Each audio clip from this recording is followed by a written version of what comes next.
Hey you guys, this is Jess with Sourceful Journey, back with another video. I wanted to focus on a topic today with regards to politics, religion, and spirituality. Should it be something that's kept separate when it comes to political beliefs versus religious and spiritual beliefs? Should it, or in this case, especially at this stage, can it be kept separate? Let's go ahead and just jump right into the video. So when it comes down to politics, regardless of what side of the party you're on, which side of the fence you're on, when it comes down to religious beliefs, when it comes down to spirituality, should those arenas be kept separate?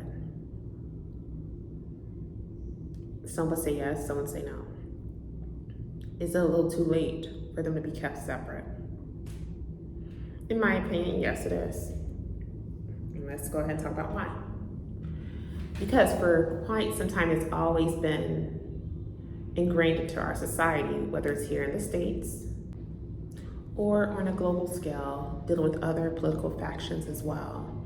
I think it's safe to say that it's a little too late when it comes to, those who truly will push for that notion to separate politics from one's religious or spiritual beliefs.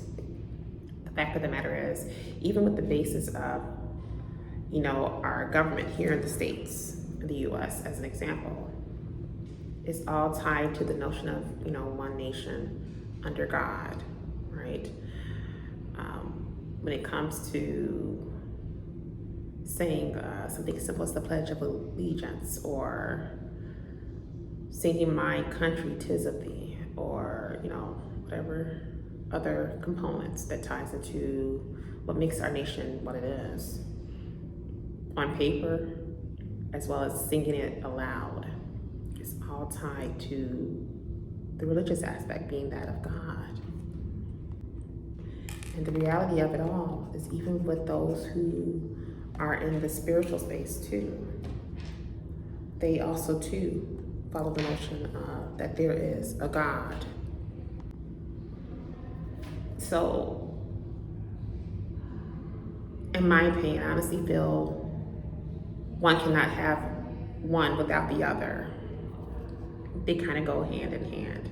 And let's face it, even when it comes to a lot of those who are in the political arena, a lot of those individuals that they rub elbows with are those that are in the spiritual arena. Think about it. Think about the number of times where you've seen images where some of these people were out golfing or at some type of event, and they happen to be standing right next to a pastor. Or maybe they're giving a speech, and lo and behold, there are religious leaders that support them that would come on stage and give their spiel of why they support this individual. And oftentimes they'll pray for them or place their hands on them to show that they are in allegiance to them, to working alongside them, to be clear. I think that goes to say that, at the end of the day,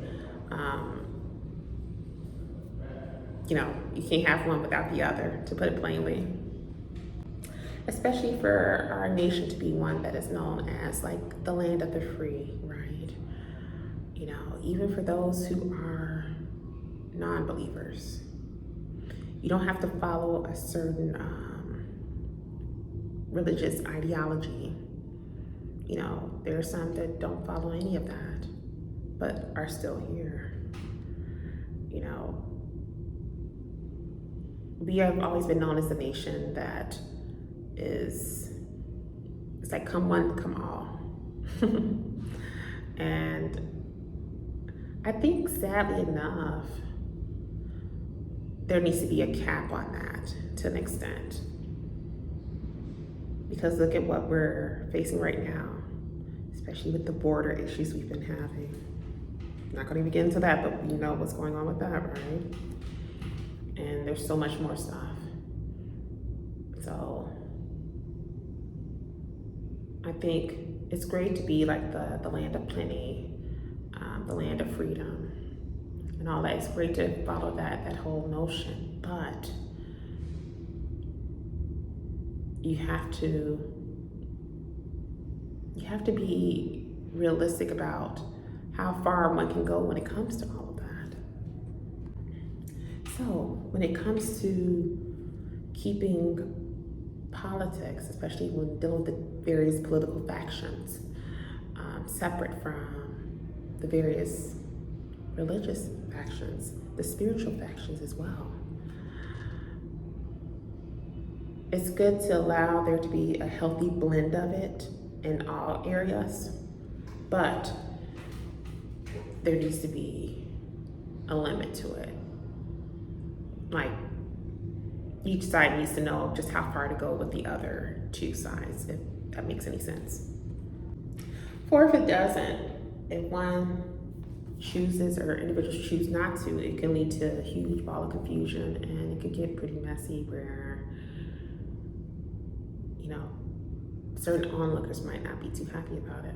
And we have to keep in mind what God truly wanted, what the spiritual realm truly wanted, which is for us to be more on a omnious front and truly doing our research and realizing that the reality of it all is that there's some truth in all of our beliefs, whether it is you following a religious ideology, or whether you are finding yourself following more of a spiritual ideology. If you look and do your research, the backstory behind the various ideologies, arenas, if you will, you'll see that there's some truth behind all of them. Hence is why most people tend to follow more of the omnious approach when it comes to their perspective.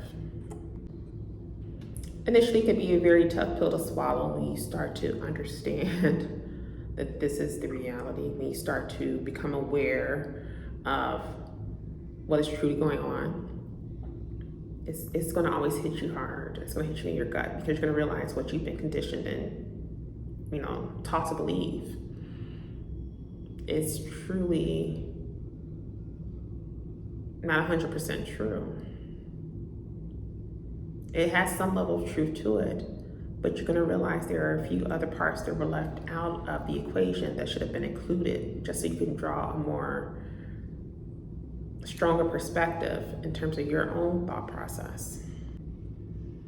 Hence is why you find most of us nowadays are following more of the spiritual approach, the more omnious approach, because some of us took time out to actually do some digging and realize, like, wait, if this happened, then why did this, this and this not happen? Or why is it that we refer to something as this, but then with this other group, they refer to them as that, but it turns out it's the same stories. Think about it, you guys. What do you guys thoughts about that? Just your own perspective when it comes to the notion of keeping politics, regardless of the political faction, separate from spirituality as well as religion. What are your thoughts in terms of all that? Is it something that can be done, especially at this stage in the game? Should it be done? Or should there just simply be more of a balance when it comes to those three arenas? Don't hesitate to leave your comments in the comment section below, or continue to message me on my other platforms as well. I enjoy all of it. I do respond back for some of you who were wondering. Well, until the meantime, I'm definitely sending you guys with love and light, and I will see you in the next video. Bless you guys.